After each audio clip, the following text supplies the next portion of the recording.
Hello everyone, আমি অনির্বাণ। আমাদের channel আপনাদের সকলকে স্বাগত। আজকে আমি রিভিউ করতে চলেছি সাইয়ারা ছবিটা নিয়ে। তো চলুন ভিডিওটি শুরু করা যায়।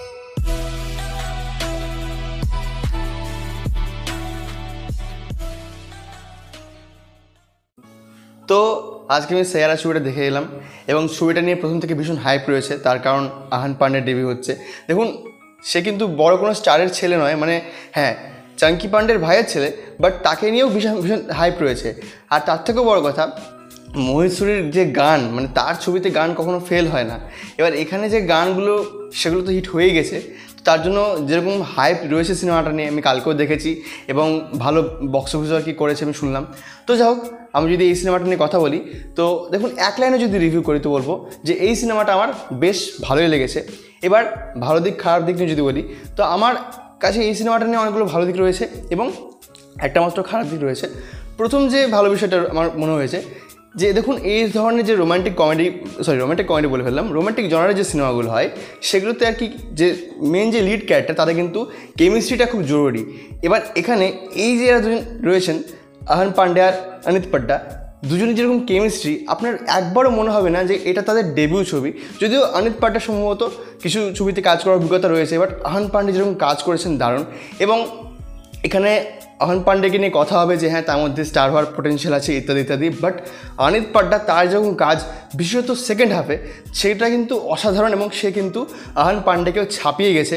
হ্যাঁ, তবে একটা কথা বলতে হবে যে মোহিত সুরির যে সিনেমাগুলো হয় সেখানে এই যে ফিমেল ক্যারেক্টারগুলো থাকে তারা কিন্তু ভীষণ রকম ইনোসেন্ট হয় এবং এখানে কিন্তু অনিত পাড্ডাকে যতটা সুন্দর লাগে এবং তেমন সে কিন্তু ভীষণ ইনোসেন্টও লাগে এবং তাকে কিন্তু খুব সুন্দরভাবে স্পেসও দেওয়া হয়েছে গোটা ছবিতে। মানে এটা কিন্তু শুধুমাত্র আহান পান্ডের ছবি নয়, এখানে অনিত পাড্ডার ক্যারেক্টারটা ভীষণ রকম গুরুত্ব রয়েছে। হ্যাঁ, তবে বাকি চরিত্রগুলোকে বেশি কিন্তু স্পেস দেওয়া হয়নি, যার ফলে তাদের যখন মুভমেন্ট কিছু জায়গায় আসে সেগুলো কিন্তু ফিল করা যায় না। তো গোটা ছবিটা মোটামুটি 2 ঘন্টা 24-25 মিনিটের। এবং আমার এই ছবিটা, আমি প্রথম হাফটা নিয়ে যদি কথা বলি, তো প্রথম হাফটা একটু স্লো মনে হয়, কিন্তু হ্যাঁ সেখানে অনেক ভালো মোমেন্ট আছে এবং রোম্যান্টিক সিনেমাতে কিন্তু এরকম মোমেন্ট থাকা খুব জরুরি। আর যদি আমি ডায়লগের কথা বলি, তো ডায়লগগুলো কিছু জায়গায় খুব সুন্দর। হ্যাঁ, খুব ইনডেপথ ডায়লগ কিন্তু নেই, কিন্তু ডায়লগগুলো শুনতে ভালো লাগে। এখানে একটা মনোলগ শুরুতে একদম, মানে সিনেমার প্রায় আধ ঘন্টা পরে একটা মনোলগ রয়েছে অনিত পাড্ডার, সেটা বেশ সুন্দর। তো গোটা সিনেমাতে কিন্তু ডায়লগও খুব ভালো। প্রথম হাফটা একটু স্লো, দ্বিতীয় হাফটা ফাস্ট এবং শেষের যে ইভেন্টগুলো রয়েছে সেগুলো কিন্তু ফাটাফাট যায়। আর ক্লাইম্যাক্সটা ভীষণ রকম প্রেডিক্টেবল। কিন্তু আমি দেখুন এতটাও রোম্যান্টিক মানে নই এবং আমার অত রোম্যান্টিক সিনেমা দেখতে ভালো লাগে না, বাট কেন জানি না আমার এই ক্লাইম্যাক্স পোর্শনটা দেখে আমার মনে হলো, মানে গোটা গায়ে কাটা দিয়ে উঠলো এবং আমার চোখে কিন্তু জল এসে গেছিলো। তবে আমি শুনলাম যে এই ছবিটা একটা কোরিয়ান ছবির remake, a moment to remember ছবিটার নাম, সেটা রিমেক করা হয়েছে, বা রিমেকটা ঠিক ইন্সপিরেশন বলা যায়, কারণ যে কোর প্লটটা রয়েছে সেই কোর প্লটটা আমি বলছি না, সেটা কিন্তু ওই ছবিটা থেকে ইন্সপায়ার্ড হয়েছে এবং ওই কোর প্লটে কিন্তু অনেক ছবি রয়েছে, সেটা আমি রিসার্চ করে দেখলাম। তো যাই হোক, আমার এই ছবিটা ভালো লেগেছে। গানগুলো তো কথা বললামই যে গানগুলো আমার সত্যিই ভালো লেগেছে এবং যেভাবে গানগুলো ইউজ করা হয়েছে সিনেমাতে সেটা কিন্তু দারুণ। আর ওই যে মেন টাইটেল ট্র্যাকটা সাইয়ারা গানটা যেভাবে সিনেমাতে আসে এবং যেভাবে ওটাকে ইউজ করা হয়, প্রত্যেকটা গানের তো লিরিক্স ভালোই, বাট ওই পোর্শনে যে গানটা আসে দারুণ লাগে শুনতে। এবং আমার মনে হয় যে আহান পান্ডে তার যেরকম কাজ, হ্যাঁ তবে তার গলাটা একটু কেমন বেশ ভারী মনে হয়।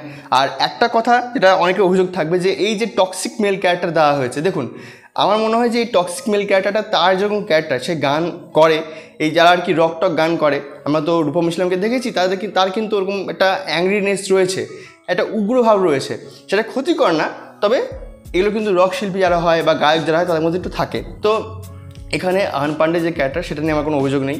অনিত পাড্ডার কথা তো বললামই।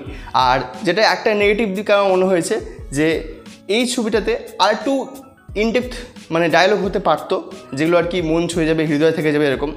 আর আরেকটা বিষয়, যে আমরা আশিকি বা আশিকি টুতে যেমন দেখেছিলাম যে গানগুলো একই সিঙ্গার গেয়েছেন, এখানে যদি একই সিঙ্গারকে দিয়ে গাওয়ানো হতো আহান পান্ডের গানগুলো, তাহলে আমার মনে হয় যে ম্যাচিংটা থাকতো। তো এই ছিল আমার রিভিউ। ভিডিওটি ভালো লাগলে লাইক করুন, কমেন্ট করুন, শেয়ার করুন। আর এটা আমাদের ফার্স্ট ফেস রিভিল করে ভিডিওটি ভালো লাগলে একটু শেয়ারটা করে দেবেন আর চ্যানেলটা সাবস্ক্রাইব করবেন। হ্যাঁ, ধন্যবাদ।